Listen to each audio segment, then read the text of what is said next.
Big Reid here, kicking it. A beautiful day in the Bay. Excited because I have somebody else who's a father in the building that does content out the 408 San Jose. Are you born and raised in San Jose? Born and raised, yeah. Born and raised in San Jose. Derrick The Dad. Yes, sir. Thank you for having me. Welcome, bro. Thank you. Thank you. I've been seeing your content all over IG, all over social and everything like that. Really representing for the city, of course, for San Ho, but also, living that dad life. For sure, yeah. How does it, I always like to start whenever I'm talking to someone who's a father, how does it feel to be a dad? Oh, man, it's the best thing that I've ever experienced. Yeah. It's the best feeling in the world. I always say my kids are my natural cup of coffee, So when I wake up in the morning, I don't need Red Bull, Monster, coffee, any caffeine, nothing. I just got to look at them and I can go straight to work, and that happens kind of like naturally, you know what I mean? Yeah, it's the best feeling, and it gives you a drive that maybe if you didn't know you had it, once you see them born and they're in your hands, that drive is automatically, put inside you, hopefully. Right. Now you have your little one in the building, right? Yes. You want to introduce her? Yeah, absolutely. It's my daughter, my oldest. She helps me behind the scenes. She asks questions. She puts me on game more than I could put her on game at times. It's my daughter, Veda. Hi. Say hi. Hi. Yeah, say hi. Say what's up. I'm happy to have both of you in here. What made you guys get started, making the content? How'd you get started? What made you want to do it? Yeah, man. Obviously, we all see it all on our phones, Yeah. So we see people in the street in a microphone talking, to people on the streets, and then living in the Bay, I've seen other people do it, in San Francisco, in other cities, but nobody was specifically doing it in San Jose. Mm-hmm. And so I was just like, you know what, let me see if it works, And so then we did it for a year and a half and probably only 3,000 views max on each video. Okay. I was having multiple kids after that. So I kind of was putting it on pause here and there. I also sell vintage clothes. I just had a bunch of different random things going on.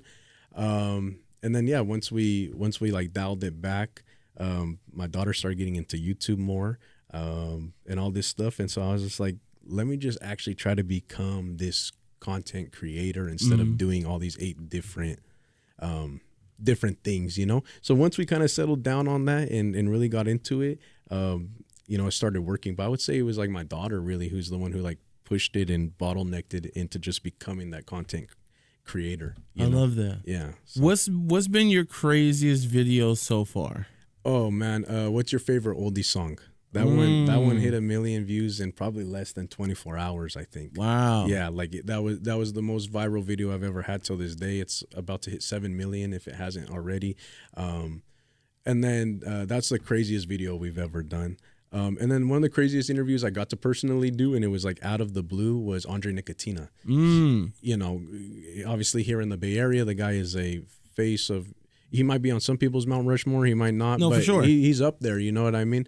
And he just happened to be in the same spot as me. I happened to have my microphones on me.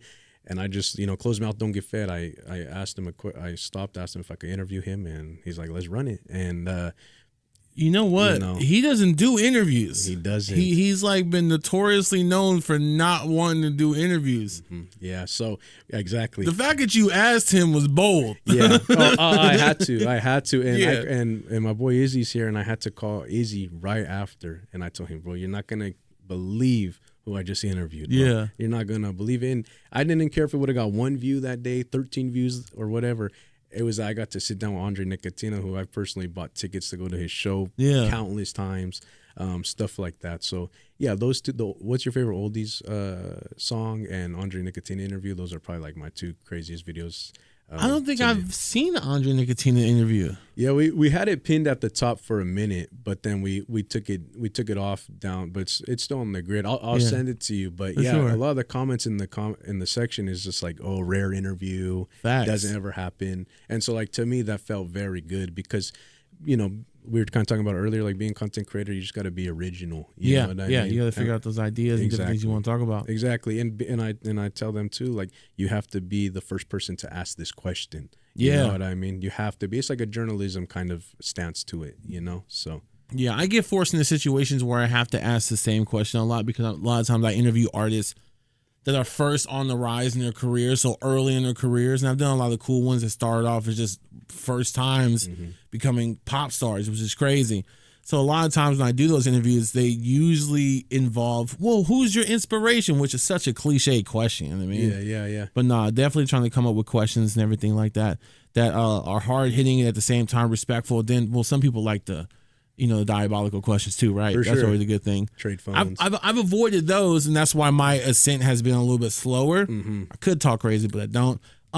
What's the overall goal with the content? What are you guys looking forward to do in the future? Yeah. The overall goal is just to do whatever my kids want to do, bro. To be honest, I just want to use this platform to be able to have it for them to jump off of. So, personally, I would, if it was my personal goal, I would like to work for some bigger company, whether it was like a sports company, a music media company, whatever it was, just on their creative team.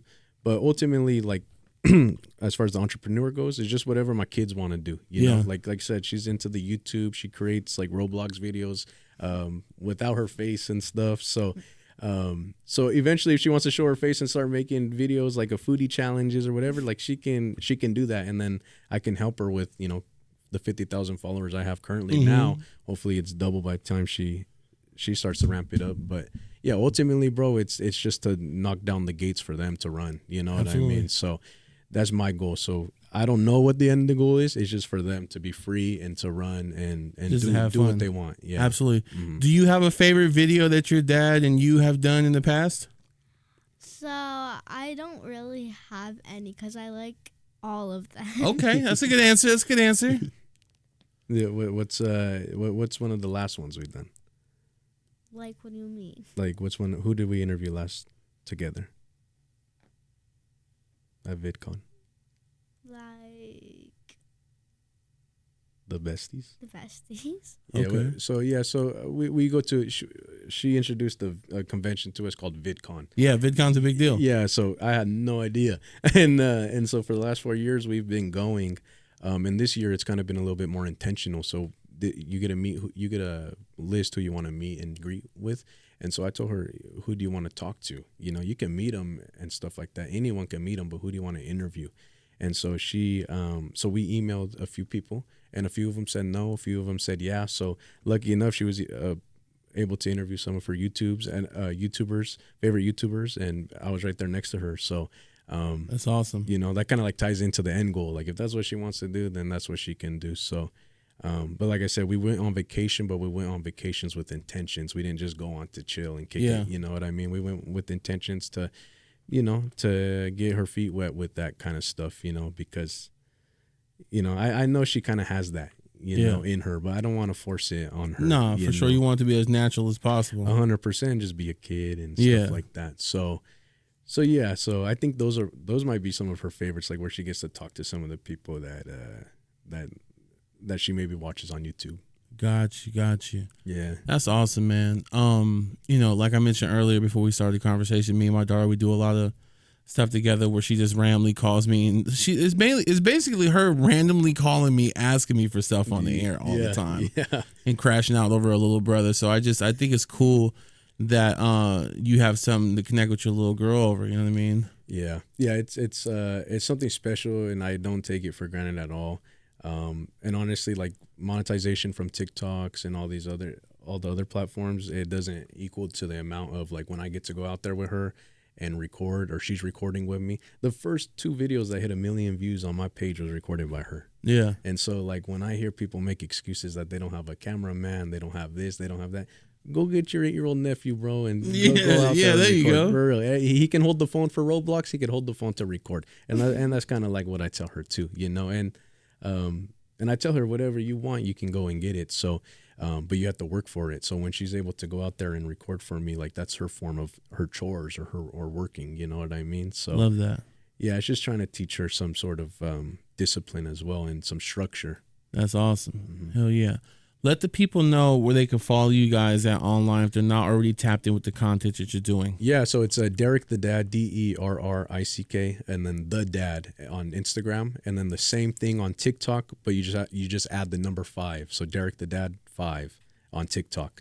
And then YouTube as well, but TikTok and Instagram we're the biggest on there. So just Word. Derrick the Dad at Derrick the I Dad. follow you guys on IG, TikTok. You enjoy? Which platform do you enjoy the most? Instagram. I never feel more of like an unk than when I'm on TikTok. Okay. I do not know how to operate that app whatsoever. Like people are like, I sent you this thing on TikTok. I'm like, I don't even know how to check the messages. Like don't. Like I'm unk status on that. I post and I get off. I feel that. Like I don't do that on Instagram. I'll be more interactive. I'll respond to stories. I'll interact to stories, interact in the comments, stuff like that. But I enjoy Instagram a lot more just because it's just what I'm used to and comfortable with. But I'm sure if I was to sit down and actually use TikTok, maybe I could use it. I mean, I'm not gonna lie, TikTok pays me, so I mean I enjoy that app a little bit. As far as TikTok that be goes. funny, man. TikTok, I done got kicked out the creator rewards thing so many times for not posting original content. Yeah, exactly. They're really strict on that, and like they'll disqualify your videos and stuff if somebody's playing like music in the background on their phone. It's sometimes a slippery slope, but yeah, as far as like the funds go, yeah, TikTok's the one. But as far as just personal user and stuff, I'm always gonna be on Instagram for sure. For sure. Yeah. So. Well, look, man, I appreciate y'all pulling up, sharing part of the story. Yeah, all day. Thanks for having us. Of course, looking forward to continuing to follow and see everything you guys cook up. Yeah, man. Thank you. I appreciate it. Absolutely, man. Derrick the Dad. Thank you. Appreciate it.